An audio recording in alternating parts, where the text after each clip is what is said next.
ਹੀਕਰ four ਦਲੀਸ ਸਿਰ ਪ੍ਰਭੁਰ ਕੀਆ ਪਿਆਨ ਤੇਗ ਬਹਾਦਰ ਸੀ ਕਿਰਿਆ ਕਰੀ ਨ ਕਿਨਹੂ ਆਨ ਤੇਗ ਬਹਾਦਰ ਕੇ ਚਲਤ ਭਇਓ ਜਗਤ ਕੋ ਸੋਗ ਹੈ ਸਭ ਜਗ ਭਇਓ ਜੈ ਜੈ ਜੈ ਸਰਲੋਕ।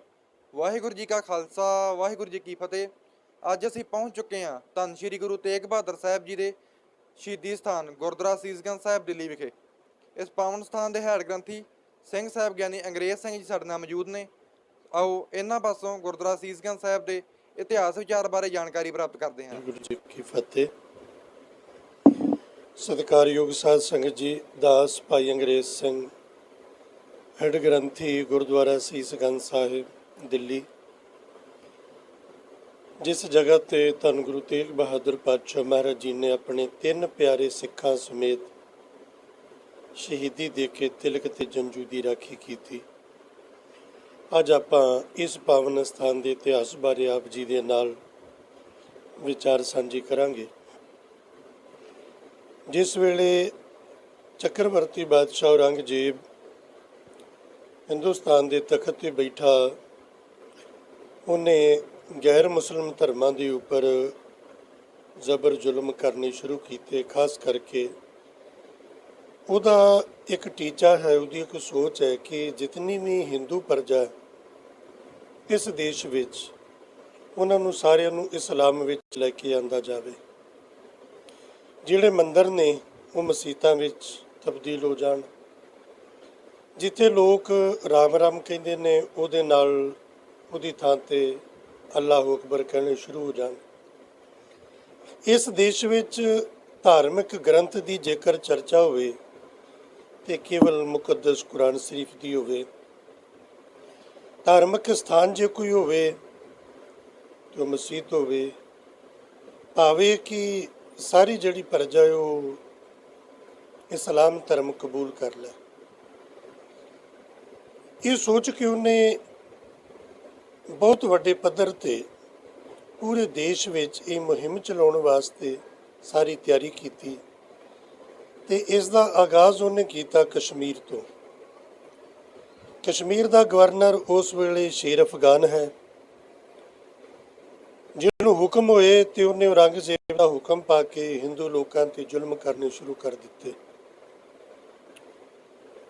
ਬਹੁਤ ਸਾਰੇ ਤਰੀਕੇ ਰੱਖੇ ਗਏ ਲੋਕਾਂ ਦਾ ਧਰਮ ਤਬਦੀਲ ਕਰਨ ਵਾਸਤੇ। ਪਹਿਲਾਂ ਪਿਆਰ ਨਾਲ ਸਮਝਾ ਕੇ, ਫਿਰ ਮਾਇਆ ਦਾ, ਪੈਸੇ ਦਾ ਲੋਭ ਲਾਲਚ ਦੇ ਕੇ, ਜੇ ਕੋਈ ਫਿਰ ਵੀ ਧਰਮ ਨਹੀਂ ਬਦਲਦਾ ਫਿਰ ਉਹਨੂੰ ਡਰਾ ਕੇ ਧਮਕਾ ਕੇ, ਜੇ ਫਿਰ ਵੀ ਕੋਈ ਨਹੀਂ ਮੰਨਦਾ ਤੇ ਫਿਰ ਉਹਦਾ ਕਤਲ ਕਰਕੇ ਹੋਰ ਲੋਕਾਂ ਨੂੰ ਜਿਹੜਾ ਡਰਾਇਆ ਜਾਂਦਾ ਕਿ ਜਿਹੜਾ ਧਰਮ ਨਾ ਬਦਲੇਗਾ, ਇਸਲਾਮ ਵਿੱਚ ਨਾ ਆਏਗਾ, ਉਹਦੀ ਆਹ ਹਾਲਤ ਕੀਤੀ ਜਾਏਗੀ। ਕਸ਼ਮੀਰ ਦੇ ਇਲਾਕੇ ਵਿੱਚ ਔਰ ਦੇਸ਼ ਵਿੱਚ ਹਾਹਾਕਾਰ ਮਚ ਗਈ।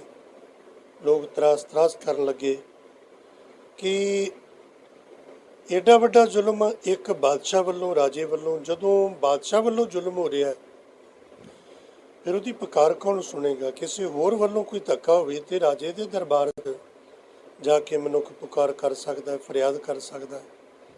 ਪਰ ਇਹ ਜ਼ੁਲਮ ਰਾਜੇ ਵੱਲੋਂ ਹੋ ਰਿਹਾ, ਇਹਦੀ ਫਰਿਆਦ ਕਿੱਥੇ ਕੀਤੀ ਜਾਏ?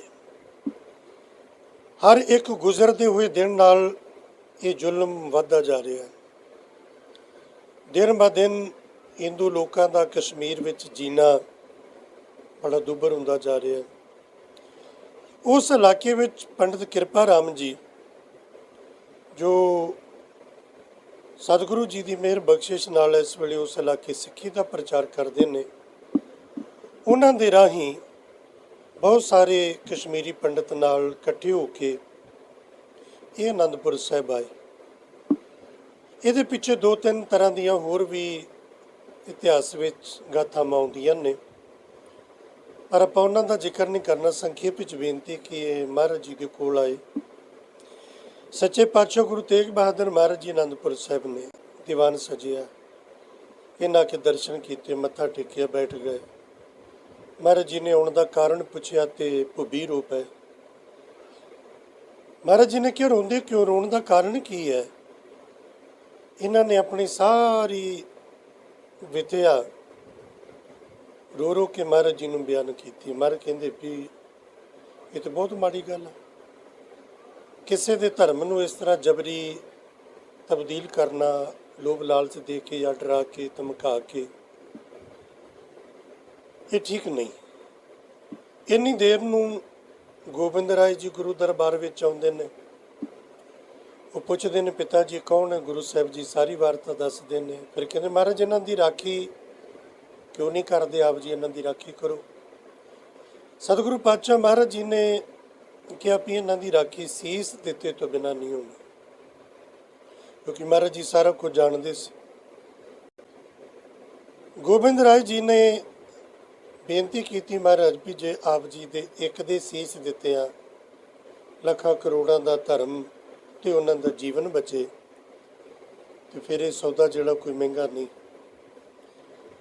ਆਪਣੇ ਪੁੱਤਰ ਦੀ ਇਹ ਵਿਚਾਰ ਸੁਣ ਕੇ ਗੁਰੂ ਪਾਤਸ਼ਾਹ ਮਹਾਰਾਜ ਜੀ ਬੜੇ ਪ੍ਰਸੰਨ ਹੋਏ। ਸਤਿਗੁਰੂ ਜੀ ਦੇ ਮਹਿਲ ਮਾਤਾ ਗੁਜਰੀ ਜੀ, ਸਤਿਗੁਰੂ ਜੀ ਦੇ ਮਾਤਾ ਨਾਨਕੀ ਜੀ, ਉਹਨਾਂ ਵੱਲੋਂ ਵੀ ਜਦੋਂ ਇਸੇ ਤਰ੍ਹਾਂ ਹਾਂ ਦੇ ਵਿੱਚ ਹੁੰਗਾਰਾ ਮਿਲਿਆ ਤੇ ਪਾਤਸ਼ਾਹ ਮਹਾਰਾਜ ਜੀ ਨੇ ਫਿਰ ਉਹਨਾਂ ਨੂੰ ਕਹਿ ਦਿੱਤਾ ਵੀ ਜਾਓ ਔਰੰਗਜ਼ੇਬ ਨੂੰ ਜਾ ਕੇ ਕਹਿ ਦਿਓ ਕਿ ਤੈਨੂੰ ਇੰਨਾ ਜ਼ੁਲਮ ਕਰਨ ਦੀ ਜ਼ਰੂਰਤ ਨਹੀਂ। ਜੇ ਤੂੰ ਇਕੱਲਾ ਗੁਰੂ ਤੇਗ ਬਹਾਦਰ ਮਹਾਰਾਜ ਜੀ ਨੂੰ ਸਲਾਮ ਵਿੱਚ ਲੈ ਆਵੇਂ ਤੇ ਅਸੀਂ ਤਮਾਮ ਹਿੰਦੂ ਪ੍ਰਜਾ ਆਪਣੇ ਆਪ ਇਸਲਾਮ ਕਬੂਲ ਕਰ ਲਾਂਗੇ। ਕਸ਼ਮੀਰੀ ਪੰਡਤ ਮਹਾਰਾਜ ਜੀ ਦਾ ਇਹ ਬਚਨ ਸੁਣ ਕੇ ਦਿੱਲੀ ਔਰੰਗਜ਼ੇਬ ਕੋਲ ਆਏ, ਔਰੰਗਜ਼ੇਬ ਨੂੰ ਸਾਰੀ ਗੱਲ ਦੱਸੀ। ਉਹ ਬੜਾ ਖੁਸ਼ ਹੋਇਆ ਕਿ ਇਕੱਲਾ ਗੁਰੂ ਸਾਹਿਬ ਜੀ ਦੇ ਧਰਮ ਬਦਲਣ ਦੇ ਨਾਲ ਜੇ ਸਮੁੱਚੀ ਜਨਤਾ ਇਸਲਾਮ ਕਬੂਲ ਕਰਦੀ ਹੈ, ਇਹ ਤਾਂ ਬੜਾ ਸੌਖਾ ਹੈ। ਉਸ ਦਿਨ ਤੋਂ ਉਹਨੇ ਜ਼ੁਲਮ ਕਰਨੇ ਜਿਹੜੇ ਉਹ ਬੰਦ ਕਰ ਦਿੱਤੇ ਤੇ ਮਹਾਰਾਜ ਜੀ ਨੂੰ ਉਡੀਕਣ ਲੱਗ ਪਿਆ। ਹੁਣ ਮਹਾਰਾਜ ਅਨੰਦਪੁਰ ਸਾਹਿਬ ਤੋਂ 5 ਸਿੱਖਾਂ ਸਮੇਤ ਚੱਲੇ ਨੇ, ਭਾਈ ਮਤੀ ਦਾਸ ਜੀ, ਭਾਈ ਸਤੀ ਦਾਸ ਜੀ, ਭਾਈ ਦਿਆਲਾ ਜੀ, ਭਾਈ ਉਦੋ ਜੀ ਤੇ ਬਾਬਾ ਬੁੱਢਾ ਜੀ ਦੀ ਬੰਸ ਦੇ ਭਾਈ ਗੁਰਦਿੱਤਾ ਜੀ। ਸਤਿਗੁਰੂ ਪਾਤਸ਼ਾਹ ਜਦੋਂ ਅਨੰਦਪੁਰ ਸਾਹਿਬ ਤੋਂ ਤੁਰੇ ਤੇ ਸੰਗਤਾਂ ਇਕੱਤਰ ਹੋਈਆਂ ਤੇ ਉਸ ਵੇਲੇ ਮਹਾਰਾਜ ਨੇ ਜ਼ਿਕਰ ਕੀਤਾ। बड़ा सोना कवि ने लिखा कि रो मत बेटा हंसो देख मुझको मैं शीश की बेटा चढ़ाने चला हूँ। जो गिरे हैं मंदिर गिराए और अंगे ने मैं फिर से उनको बनाने चला हूँ। जो जंजू को तोड़े जो बोधी को काटे वही तेज खंजर मैं खाने चला हूँ। मेरी बस्ती दुनिया उजड़े तो बेशक मैं हिंदुओं की उजड़ी बसाने चला हूँ। मेरे बेटे रोते रहे तो बेशक मैं हिंदुओं के रोते हंसाने चला हूँ। ना आंसू बहाना मेरी लाश ऊपर मैं आंसुओं को बालम सुखाने चला हूँ। इस तरह महाराज जी चले। दिल्ली ना आके पातशाह महाराज जी आगरे गए। आगरे के हसन अली दे राही महाराज जी ने गिरफ्तारी दी, जिथे अज गुरुद्वारा साहब गुरु का ताल आगरा च मौजूद है। उतों पातशाह महाराज जी ने गिरफ्तारी दी। महाराज जी को औरंगजेब को दिल्ली ले जाया गया ते दिल्ली औरंगजेब को जदों महाराज जी को लैके आंदा गया, औरंगजेब ने अपना मनसूबा दसिया कि तुसी इस्लाम कबूल करो। महाराज जी ने इनकार किया।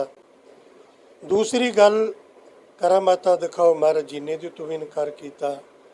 तीसरी गल उन्हें कहा फिर तुसी शहीद होने वास्ते तैयार हो जाओ।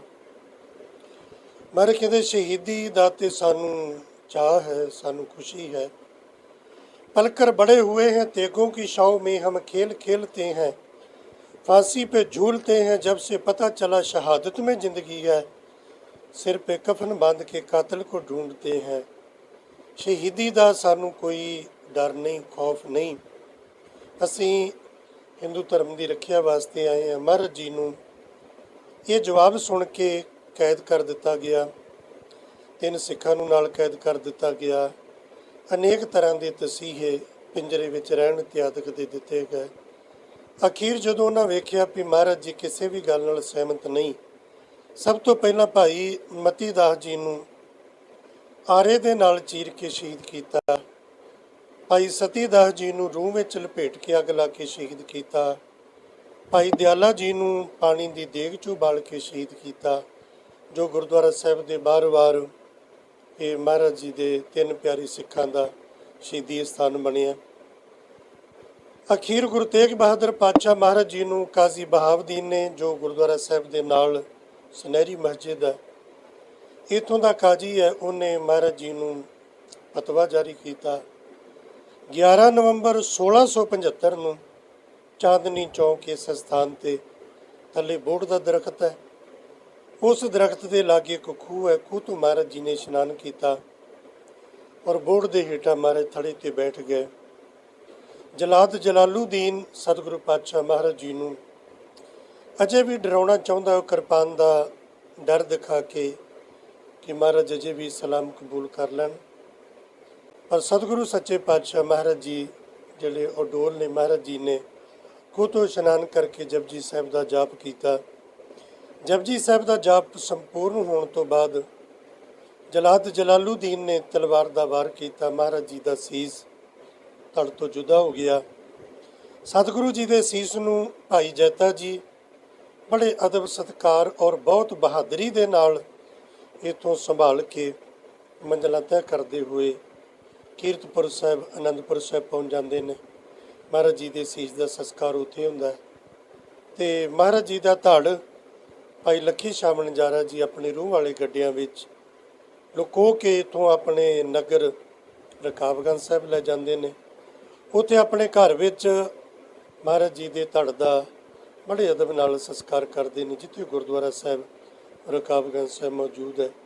ਸੋ ਇਹ ਪਵਿੱਤਰ ਪਾਵਨ ਸਥਾਨ ਜਿੱਥੇ 3 ਗੁਰੂ ਦੇ ਸਿੱਖਾਂ ਨੇ ਸ਼ਹੀਦੀ ਦਿੱਤੀ, ਧੰਨ ਗੁਰੂ ਤੇਗ ਬਹਾਦਰ ਮਹਾਰਾਜ ਜੀ ਨੇ ਸ਼ਹੀਦੀ ਦਿੱਤੀ ਤੇ ਤਿਲਕ ਜੰਜੂ ਦੀ ਰਾਖੀ ਕੀਤੀ। ਇਸੇ ਲਈ ਕਲਗੀਆਂ ਵਾਲੇ ਪਾਤਸ਼ਾਹ ਜੀ ਨੇ ਬਚਨ ਕੀਤਾ, ਠੀਕਰ ਫੋਰ ਦਲੀ ਸਿਰ ਪ੍ਰਭੁਰ ਕੀਆ ਪਿਆਨ, ਤੇਗ ਬਹਾਦਰ ਸੀ ਕਿਰਿਆ ਕਰੀ ਨਾ ਕਿਨਹੂ ਆਨ, ਤੇਗ ਬਹਾਦਰ ਕੇ ਚਲਤ ਭਇਓ ਜਗਤ ਕੋ ਸੋਗ, ਹੈ ਸਭ ਜਗ ਪਇਓ, ਜੈ ਜੈ ਜੈ ਸੁਰਲੋਕ। ਸਾਰੀਆਂ ਸੰਗਤਾਂ ਨੂੰ ਬੇਨਤੀ ਹੈ, ਆਪ ਜੀ ਇਹ ਗੁਰੂ ਤੇਗ ਬਹਾਦਰ ਮਹਾਰਾਜ ਜੀ ਦਾ, ਸ਼੍ਰੀ ਗੁਰੂ ਤੇਗ ਬਹਾਦਰ ਮਹਾਰਾਜ ਸੱਚੇ ਪਾਤਸ਼ਾਹ ਜੀ ਦੀ ਲਾਸਾਨੀ ਸ਼ਹੀਦੀ ਦਾ ਇਤਿਹਾਸ ਹੋਰ ਸੰਗਤਾਂ ਤੱਕ ਪਹੁੰਚਾਓ। ਗੁਰਦੁਆਰਾ ਸੀਸਗੰਜ ਸਾਹਿਬ ਜੀ ਦੇ ਦਰਸ਼ਨ ਦੀਦਾਰ ਕਰਨ ਆਓ, ਪਰਿਵਾਰਾਂ ਨੂੰ, ਬੱਚਿਆਂ ਨੂੰ ਲੈ ਕੇ ਜ਼ਰੂਰ ਆਓ ਔਰ ਵੱਧ ਤੋਂ ਵੱਧ ਹੋਰ ਸੰਗਤਾਂ ਤੱਕ ਇਹ ਇਤਿਹਾਸ ਜ਼ਰੂਰ ਅੱਗੇ ਪਹੁੰਚਾਓ। ਭੁੱਲਾਂ ਦੀ ਖਿਮਾ। ਵਾਹਿਗੁਰੂ ਜੀ ਕਾ ਖਾਲਸਾ, ਵਾਹਿਗੁਰੂ ਜੀ ਕੀ ਫਤਿਹ।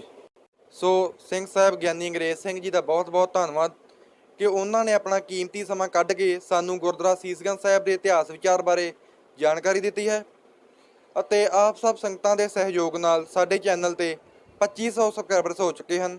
ਇਸੇ ਤਰ੍ਹਾਂ ਸਾਡੇ ਚੈਨਲ ਦਾ ਹੋਰ ਸਾਥ ਦੇ ਕੇ ਸਾਡੇ ਚੈਨਲ ਹੋਰ ਅੱਗੇ ਵਧਾਓ ਜੀ।